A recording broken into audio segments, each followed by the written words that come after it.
So yun fold na siya.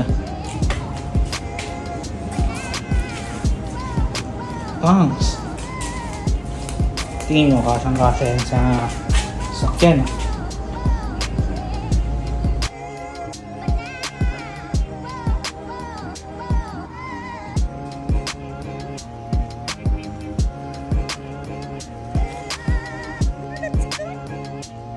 Hinihingal na yan. Hinihingal na si Titi. Mainit.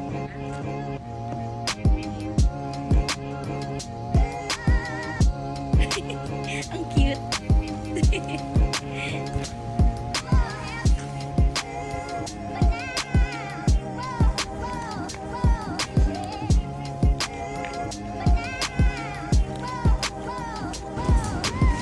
So ngayon, mayroon tayong tawagin ko siguro to emergency e-bike, emergency bike. Kasi tignan nyo, pwede ko siyang gawing bike, may pedal siya, ayan.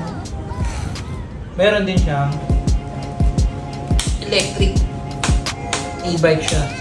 So ayan, talk mo lang, may susi, dalawa. Pag pinigaan mo, makakandar na agad yan. Panalooban, syempre, balik pedal ka. So napaka-usable nito, event. Medyo malaki yung event, malaki yung energy. Napaka-solid ito. So, adjustable lahat. Ito, na-adjust yan. Siyempre, ito rin. Na-adjust din yung manibela. So, napaka-liit niya. Pwede mo siyang tupiin. So, ito, tutupi. Mamaya, subukan natin lagay ito sa sasakyan. Kung kasya siya. Pero tingin ko kasya to. Pati itong mga pedal niya, actually natutupi siya. Ayan. Lang, ito, pakita ko sa inyo na malapitan. So, disc brake yan. Front, pati rear. Ito yung pinaka-battery niya. May susian din, syempre, pag i-charge mo. Hindi rin siya mananakaw. Pero syempre, huwag natin iiwanan. Napakagaang nito. Pwedeng buhatin ng mga tao yan. Meron din siyang kusina, syempre. Tapos, ilaw. Ayan yung ilaw niya. So, pwede na paggabi. May splash guard na rin. Yan.